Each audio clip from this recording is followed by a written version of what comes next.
Hello everyone. So it's my great pleasure to share my immigration story with all of you. My name is Hongfang and I'm currently a professor at Special College. So I called my immigration story from the east to the west because it's not about just a journey from the east to west in space, but also a culture journey because the east and western cultures are very different.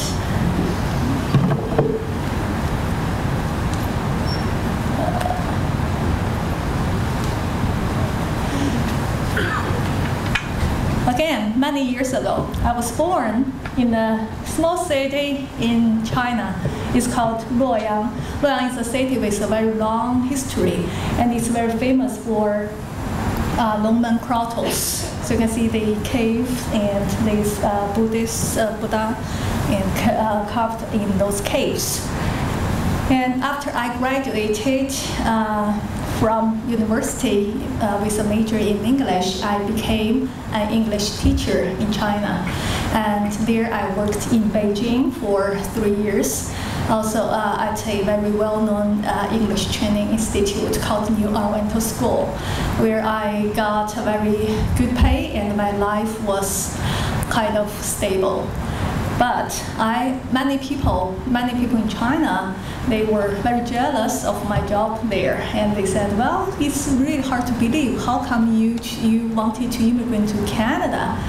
And I had a lot of worries at that time. The first worry was although I worked there and with a very good pay, I didn't have any welfare. I didn't have any health insurance, and I didn't know how I could live after I retire. And this is the first worry. And the second worry is I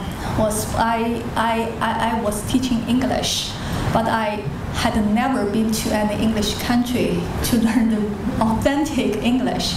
So later on, I felt really ashamed of myself because I felt I wasn't good enough to teach my students. And so I think, it's really good to have a new experience. So my husband and I made the decision to immigrate to Canada to let me feel what the English country really are like. So after I came to London, because I was accepted by Western University to the master's program. Before I came to London, I didn't know I knew nothing about London. And even when I was transferring my airplane in Beijing, and the flight attendant was curious. She said, "How come you had to stop in Canada in order to go to London?" That's not that London. This is a London Junior, not a London Senior. Okay.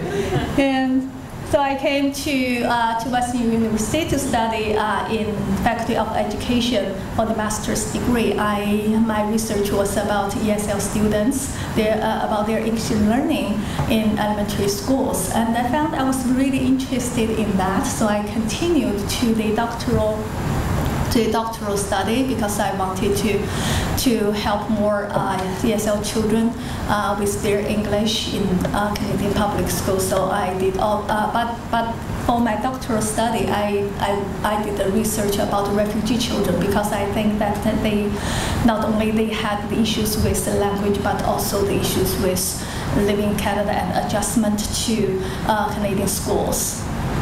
So I successfully graduated from the doctoral study, although it took me 6 years. I did my doctoral defense when I was pregnant with my second boy, and he was born 10 days after my defense. So because I had the English before I came to Canada, I didn't have a lot of difficulties communicating with people. But the challenges were from my study, my academic study.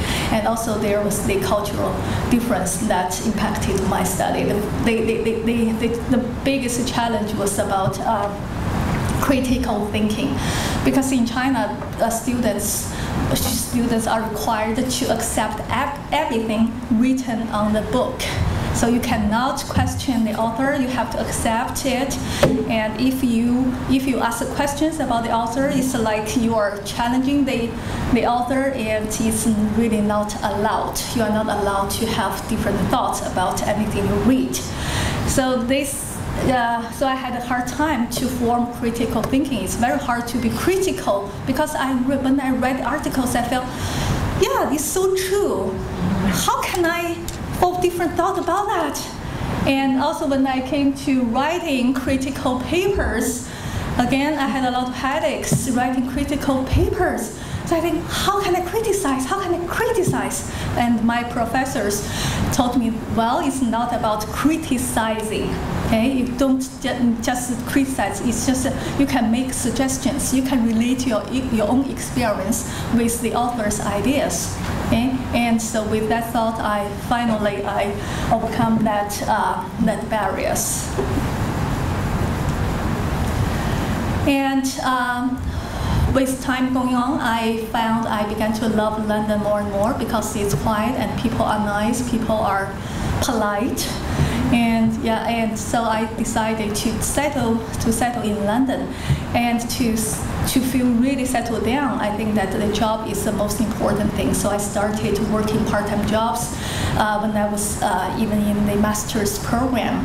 But those jobs I didn't do long because I still wanted to focus on my study. But those jobs allowed me to realize what jobs I couldn't do in the future and what my goal really was. So I found I was still interested in teaching ESL students. So I wanted to provide more help for students who had difficulties in academic study, the Belgian students. So luckily I got a part-time job at Financial College in the ESL program, and I really loved it. From the first day I started the job, I found, well, this was a job I really wanted to do. So I worked really hard, and after 2 years of working part-time there, I got the full-time position.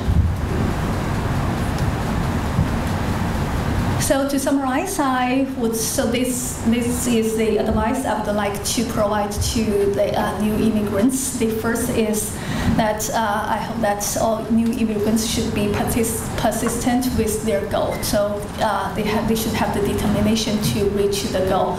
So no matter how hard it is. And also, when at work, do more than what you are expected to do. I think this is really important. Don't just do what you are required to do. Do more work, and other people will see it and will like it. And also think positive. So as immigrants, you are often surrounded with people with negative attitudes. People often tell you that, well, it's very hard to find a job in Canada, especially in London, or they also can influence you with their negative attitudes. So in that case, always think positive, believe that you can do it, and keep a positive attitude toward your life.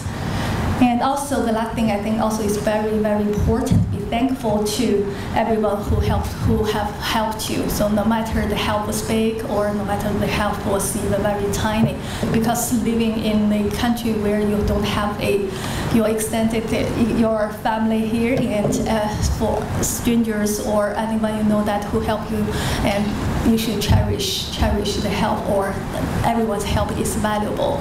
So at the last, I would like to give my thanks to my professors who helped me, even though I had the idea during my doctoral study. I really wanted to quit at one time because I didn't think I could finish it. But at last, my professors they decided it's better finish what you have started. So I finally did it. And also my classmates who gave a lot of support during my doctoral study, and my colleagues at Financial College, they were very helpful. They made me that like I'm a member of a family. So yeah, everything, so far good. Okay, thank you everyone.